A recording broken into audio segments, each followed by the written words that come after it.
A View of the Causes and Consequences of the American Revolution by Jonathan Boucher, Preface. The separation of 13 British colonies in North America from the parent state is, in many respects, one of the most remarkable events of modern times.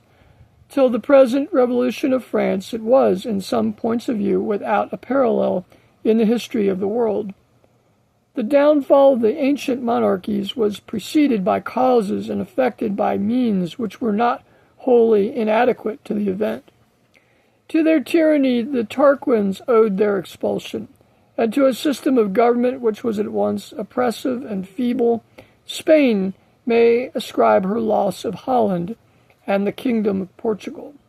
But there was no such concurrence of adequate causes to produce the defection of America. Nor is it the least remarkable circumstance in the history of this defection that, as though eclipsed by a still greater event of the same kind which has succeeded it, it seems already well nigh forgotten, or else a great political revolution is now regarded as so very ordinary an event, that however it may agitate the world whilst it is passing, when past, it merits being recorded merely as a common epoch. Of the American Revolt, it is certain no history has yet been compiled by any writer of eminence.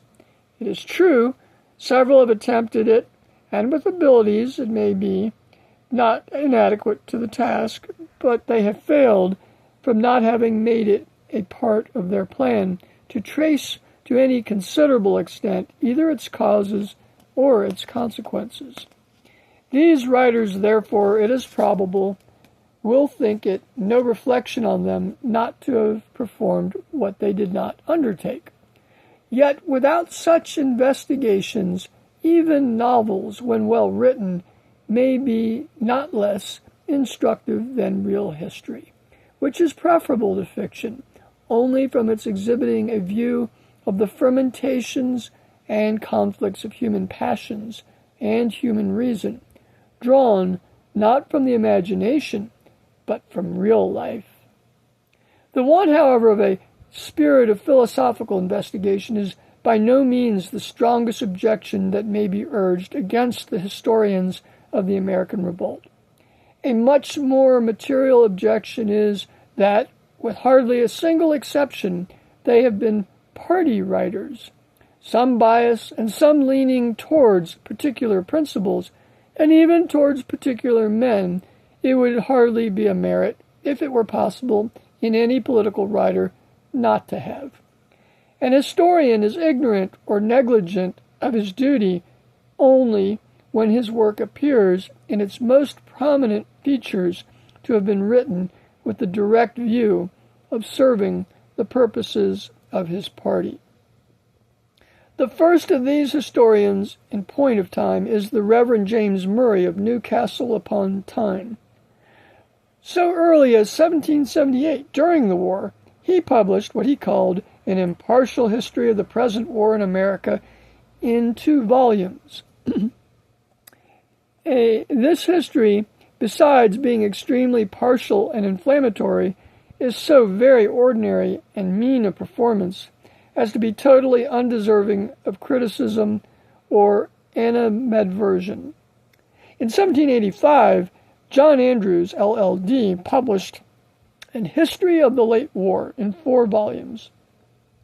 This work appears to have been compiled from newspapers and other periodical publications immediately on the spur of the occasion.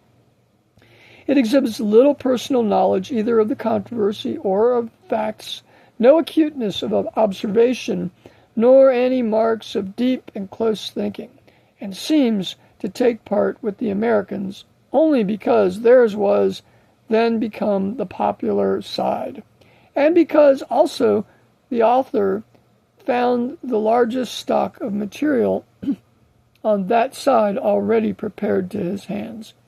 With all these drawbacks, I consider this as a less partial and more faithful compilation than any general history that has yet been presented to the public. This year also produced Histoire des Troubles l'Amérique angloise par François Solé, with a dedication to Lord Percy. This book is in 2 volumes and written with great professions of disinterestedness and impartiality, but is evidently the work of a writer who had no opportunities of obtaining any other information than the public papers supplied, nor any extraordinary depth or clearness of judgment to enable him to appreciate even such information with competent skill. In this prolific year of 1785, there also appeared, quote, The History of the Revolution of South Carolina from a British Province to an Independent State, by David Ramsay, M.D., member of the American Congress, in 2 volumes. This, as well as the same author's History of the American Revolution in 2 thin volumes, printed in 1791, is a work of great merit in point of composition. The author is undoubtedly a man of sense and not illiterate, but his histories are no less clearly the productions of an avowed partisan of the revolt, who is by a principle of Puritan and a Republican.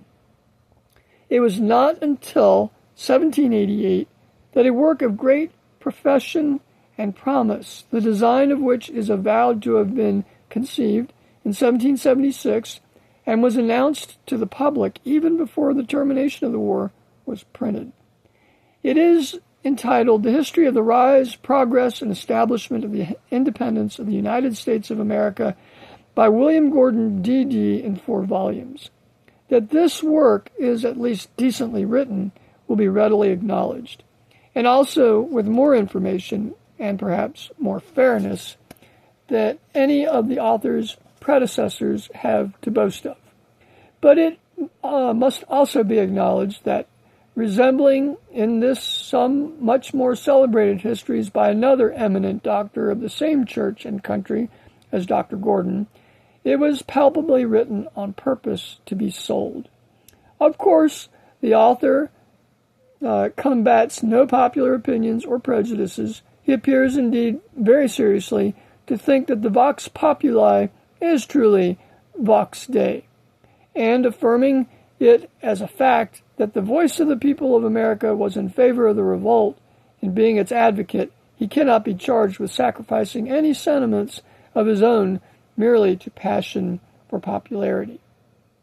I know not how far I may be permitted with propriety to reckon 2 volumes of Travels in North America in 1780, 1781, and 1782 by the Marquis de Chastellux as historical and relating to the Revolution. Never was an author more fortunate in a translator. It appears to have been the steady purpose of both author and translator to conciliate the regards of the people of America not only by flattering them, but also by vilifying the people of Great Britain. In pursuing this purpose, their confidence in assertion is hardly more conspicuous than their want of candor. And like infidels in general, their credibility in believing Americans possessed of every virtue is as remarkable as their incredulity in disbelieving any testimonies in favor of Britons. Their shameless partiality, however, has defeated its own end. The book has now sunk into a very general neglect, owing no doubt to its author having so very little accurate knowledge of the character, the circumstances, or the politics of the people of whom it professes to give a faithful account. That authors with no better pretensions than these, to whom declamation is as natural as a consistent narrative and fair impartial reasoning are difficult, should thus uniformly have chosen the popular side is no more than might have been expected.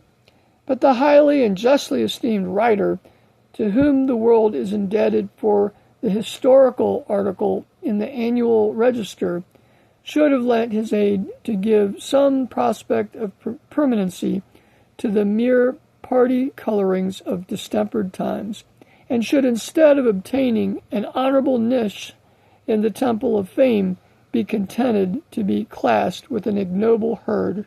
The party writers who abetted that revolt is a subject of regret to every man who knows the value of literary reputation. This writer, like many others of his sect, knows well, without subjecting himself perhaps to a charge of any direct falsification of facts, to exhibit a fallacious representation of things.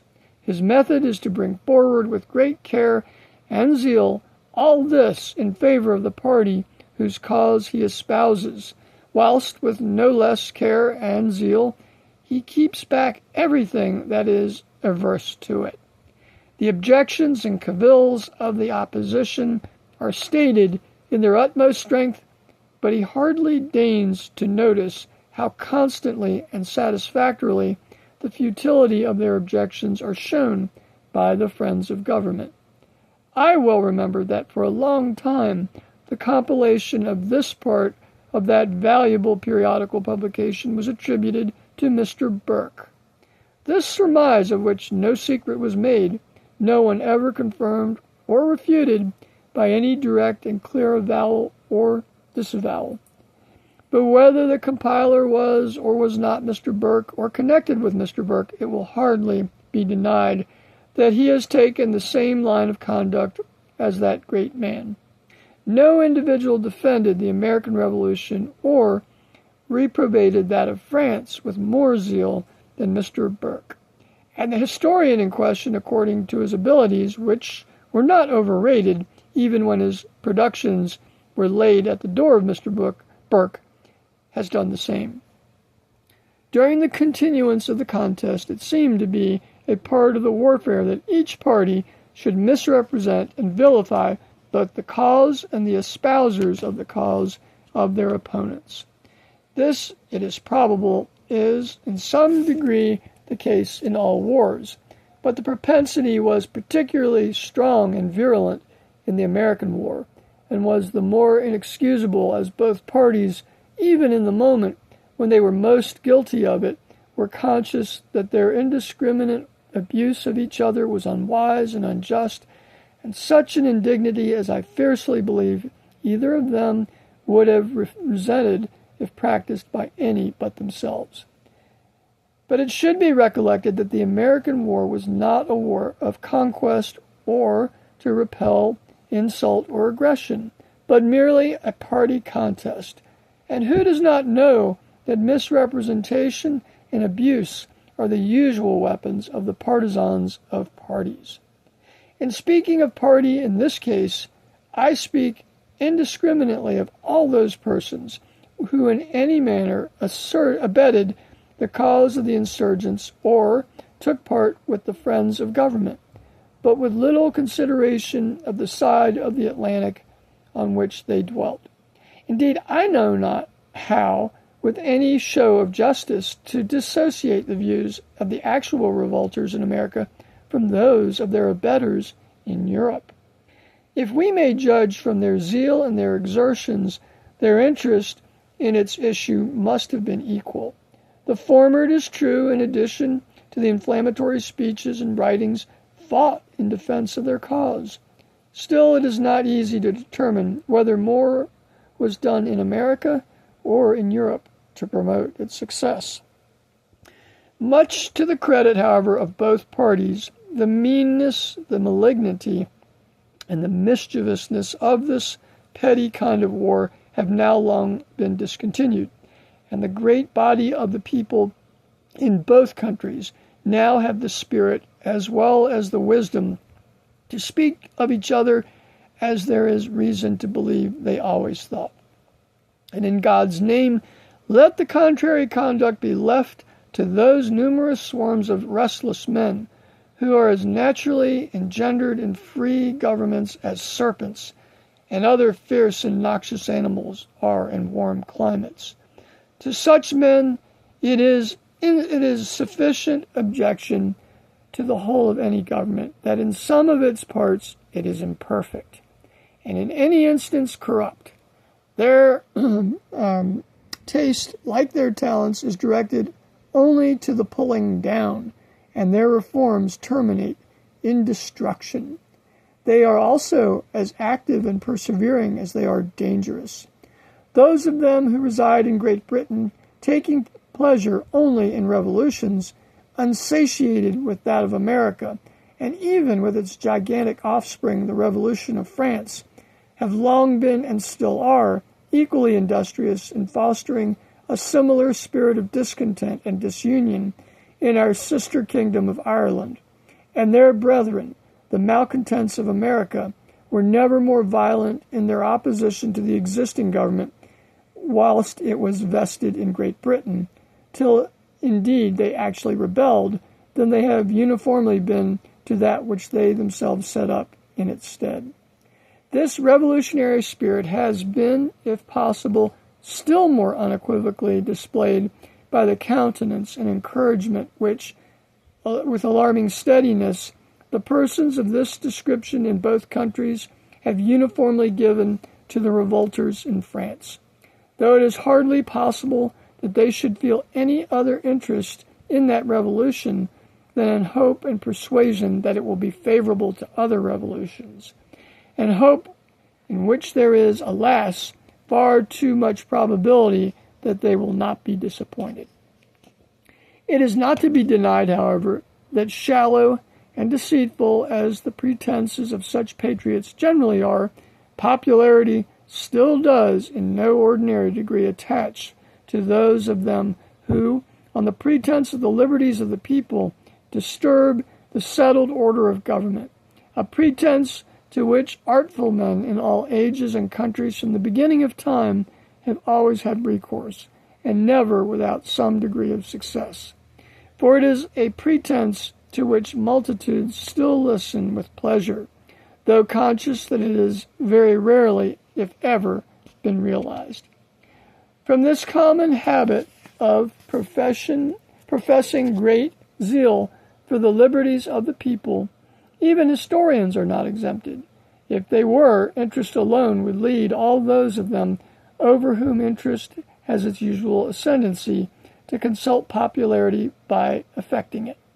However extraordinary, then, it may be thought, that a cause which once was remarkably popular should all at once, and without any adequate reason, have ceased to be so.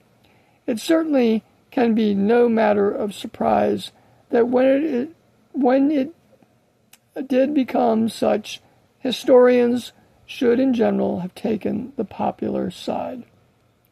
This powerful circumstance of unpopularity is of itself sufficiently inauspicious to true history, but this was by no means the only dark cloud that hung over the prospect of a true history of the American revolt.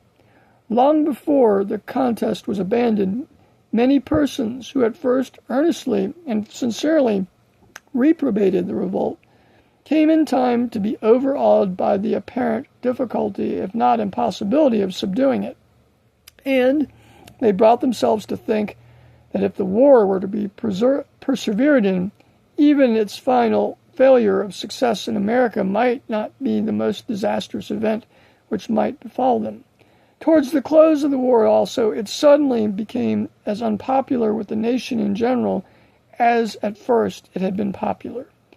To bring the nation to this temper had long been the invariable sin of opposition. Their efforts to effect it were incessant and unwearied. For a long time, indeed, their motives being clearly seen through, they were very generally and justly despised. But encouraged by their perfect acquaintance with our national character, they persevered, and by persevering, succeeded. In the long list of virtues for which as a nation we are eminent, we have not to boast of any extraordinary firmness and fortitude in bearing up under a long series of untoward and adverse events.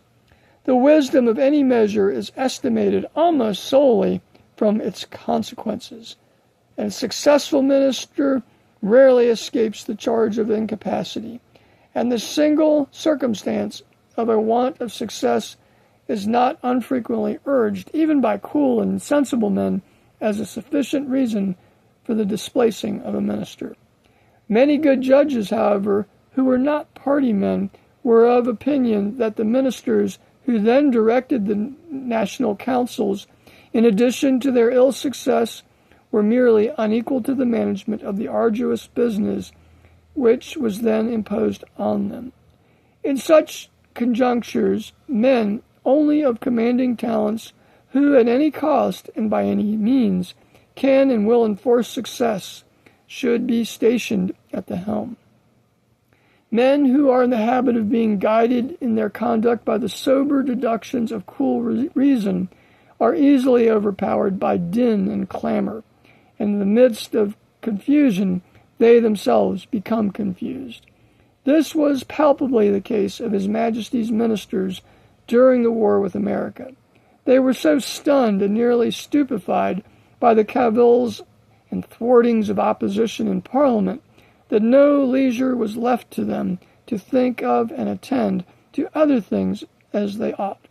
For even a military campaign was more easily planned and conducted than one in the chapel of St. Stephen. Many of their best concerted plans were cruelly frustrated by unforeseen, untoward circumstances, and their fairest hopes of a happy termination of the contest protracted day after day and year after year beyond all rational calculation. These circumstances surely were more than sufficient to perplex, confound, and dismay even men of the most vigorous minds. Under the impression of such causes, I dare not take upon me to blame those steady friends of the Constitution, who, having all along given their firm support to administration, at length, fatally for the empire, acknowledged the conviction of their minds that the counsels of the cabinet were as feeble as the conduct of some of those generals whom by a kind of fatality they were so infatuated as to employ. That any conduct could be more feeble was not possible. The mismanagements, indeed, both of ministers and generals, became so great and notorious that the people were almost excusable for becoming, in their turn, clamorous and anxious to get rid, at any rate, of so unpropitious a war. In such an agitated state of mind, it was to little purpose to demonstrate to them, as was done, that ruinous as the war had been, and appeared likely to continue to be, it could be got rid of only at the expense of much greater evils than could or would have been felt from its continuance, even if continued under every disadvantage. The advocates for an immediate peace insisted on the evils then actually endured, which were immediate and certain, whilst those which might arise from a premature peace were allowed to be distant and uncertain. On such a topic, no man who is duly aware of the extreme precariousness of all human events will allow himself to speak with confidence, but the position is as defensible as any which depends only on reasoning and strength of argument can be, that had the objections of those persons who in 1783 opposed the peace been listened to, many of the dreadful evils which now press so heavily on the world in general, and on Great Britain in particular, might have been avoided. An addition of 20 millions more to the national debt at that period might have prevented its being now increased more than 100 millions. The French Revolution, with all these other convulsions to which it may yet give birth, would then have been nipped in the bud. The opposition of that period was by far the strongest, the most united and persevering of any that till then had ever been known. And Parliament, where alone public speaking had its full scope, is the theater which men who seek to rise by opposition naturally choose for the display of their talents. Hardly in any other way than in Parliament and by opposition can any man hope to obtain reputation in this kingdom, either as a public speaker or public man. Parliamentary debate is the study and the business of such public men, and such is the adroitness and ability which some of them obtain in these exercises that I believe a variety of instances might easily be adduced to show that merely by their superiority in the arts of debate, they gain an ascendancy over men who in judgment are their superiors. The oppositionists in the American War, by dint of long service, became veterans. On their own ground, they were indeed, as they were called, a formidable phalanx. No sooner did the popular tide begin to turn and run in their favor than the zeal and activity of the apostles of popularity were redoubled. The people were goaded on to such a pitch of dissatisfaction and despondency as would have been hardly pardonable had the state of things been in all respects as discouraging as the leaders of the opposition confidently declared it was. So disturbed indeed was the public mind that many sensible, cool, and well-disposed men justified the precipitancy with which the peace was concluded by reasons so shallow and frivolous as they would have been ashamed of at any other time.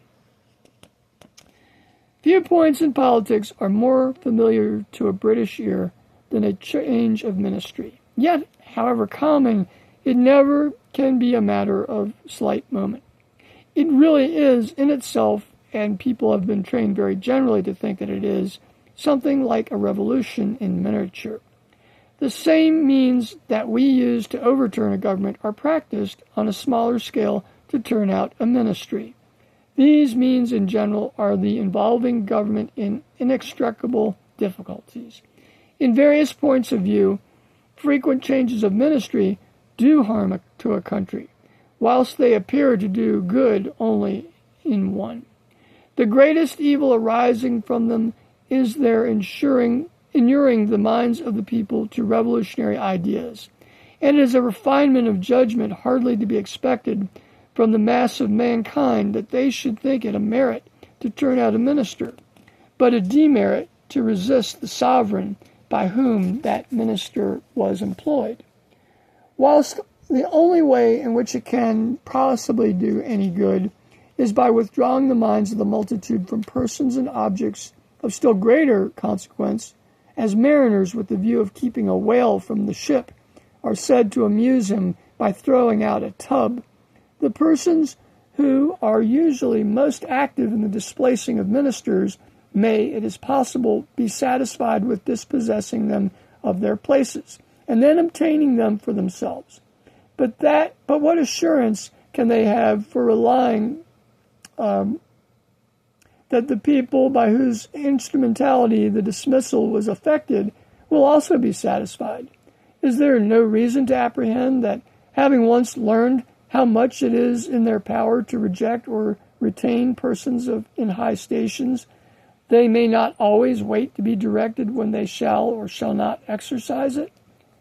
From that character of many of the individuals of whom during the last war the opposition consisted, it would indicate as a much want of candor, and to imagine that a majority of them were not satisfied with displacing the ministry, as want of discernment, not to see that all of them were not so satisfied. But I might, for aught I know, calumniate even those dissatisfied men, were I to charge them with having made so inadequate, so insecure, so ignominious a peace as was then made, merely for the sake of the peace. That was but the ostensible pretense, nor was even the removing the ministry their primary motive. The ruling motive in all systematic oppositions, it is probable, is success in opposition. A change of measures, either real or apparent, is one of the natural consequences of a change of men. Hardly had the late leading oppositionists, now converted into ministers, taken their seats before a pacification was obtained. Disgraced, defeated, and disheartened as the nation had been by the war, they now eagerly embraced every glimpse of better hopes held out to them by the peace.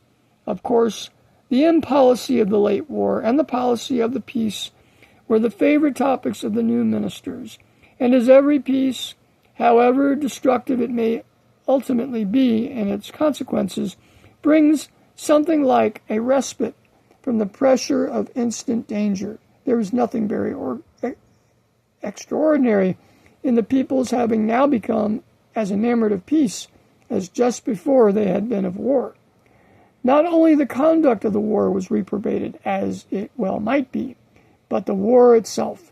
Not only was Great Britain blamed, but America was pronounced to be without blame, and this not so much for the sake of exculpating the latter, as for the sake of criminating the former. Not only those members of Parliament who had always and uniformly been in opposition, but many of the former staunch friends of the ex-ministry, now cordially coalescing, concurred in declaring that the contest with America had been equally censurable in principle and in policy. This was the test of the sincerity of their reconciliation and the cement of their future union. It was thus, if I may be pardoned for producing a comparison from the Scriptures, that when the Savior of the world was to be condemned, two inveterate parties among the Jews were reconciled.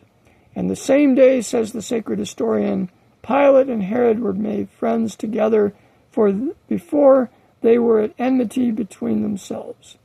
That an object which men, with their eyes open and perfectly clear, had long seen and declared to be white, should all at once, in the eyes of the same men, quote, become as black as if besmeared with hell, end quote, was certainly not in the common course of things.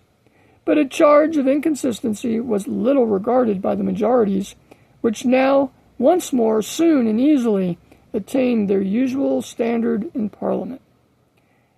Undismayed by the reflection how very lately, on grounds and principles totally different, they had supported another minister in larger majorities, and for a longer continuance than had ever before been experienced, they now flocked around the standard of his triumphant opponents, and as far as could be judged by appearances, deliberately supported measures which were diametrically opposite to those they had before abetted.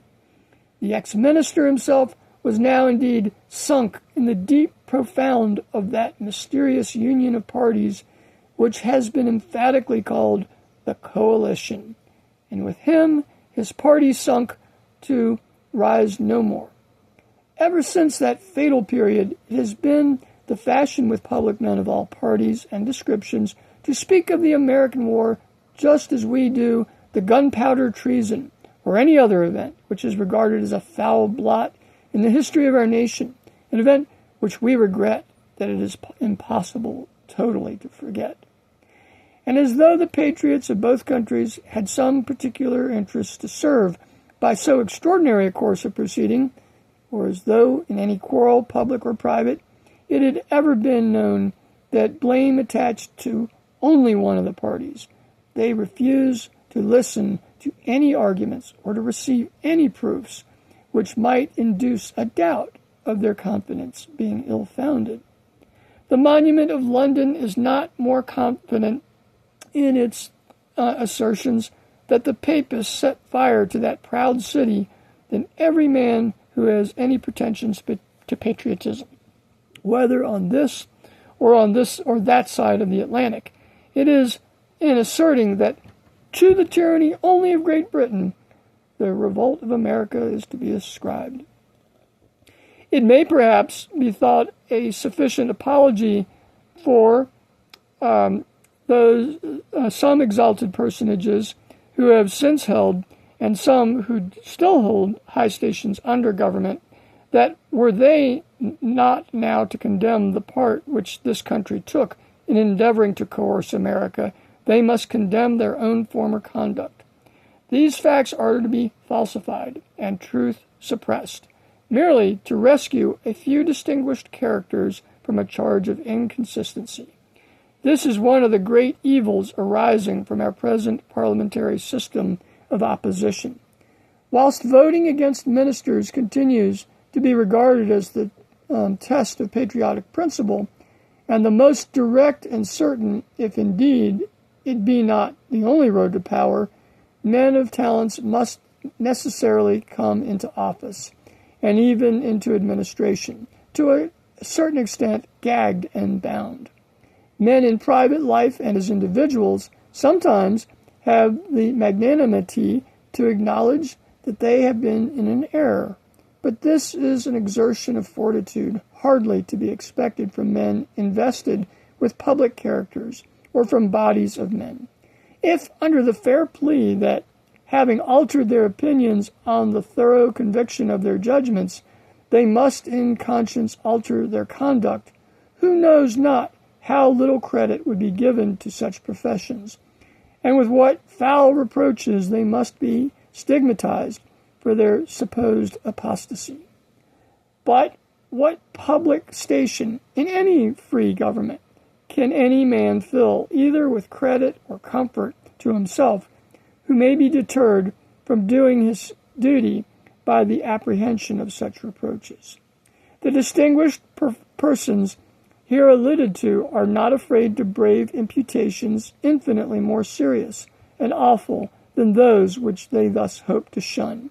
For whilst by some miserable sophistries they persist in throwing all the blame of the American insurrection on the nation against which that people rose, they are at war with France for having acted precisely the same part.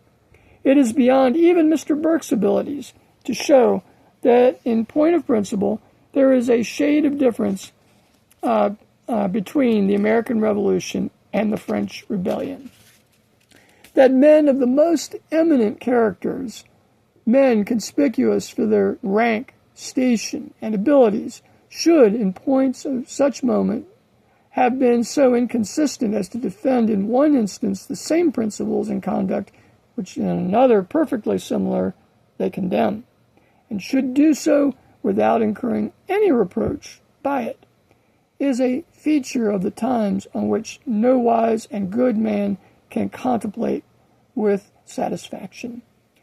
But even such eminent inconsistency becomes insignificant and of little moment when compared with that of those persons, neither less numerous nor less respectable, who, after supporting the war for many years with inflexible constancy, now, all at once, without any material change of circumstances, changed sides, and with a new ministry adopted new principles. The triumph which, at the peace, America gained over the parent state was hardly more complete or greater than that which opposition now also gained over the former friends of government. An enemy in open war not unfrequently shows his leniency or his prudence by enlisting and attaching to his own armies such deserters or captives as he finds disposed and qualified. And this was the policy of the opposition, now become possessed of power, that the minister himself and the many independent, highly respectable members of Parliament, who, whilst there was any prospect of success, wisely and virtuously supported his administration, and that part of it in particular which affected America, becoming unwise and unvirtuous at the very moment when firmness would have most become them, should suffer themselves to be either bullied or overawed into a fatal dereliction of their principles, is an instance of human infirmity on which, jealous for the reputation of virtue and virtuous men, I reflect with sorrow and shame. But that the men of whom I am now speaking should have been so left to all proper sense of dignity of character as tamely to submit to being handed down to posterity either as the weak tools of a weak ministry or the venal and corrupt tools of a corrupt ministry, and this too when the means of a complete vindication were in their own hands, is such an instance of unconcern about honest fame as could have occurred only in this 18th century.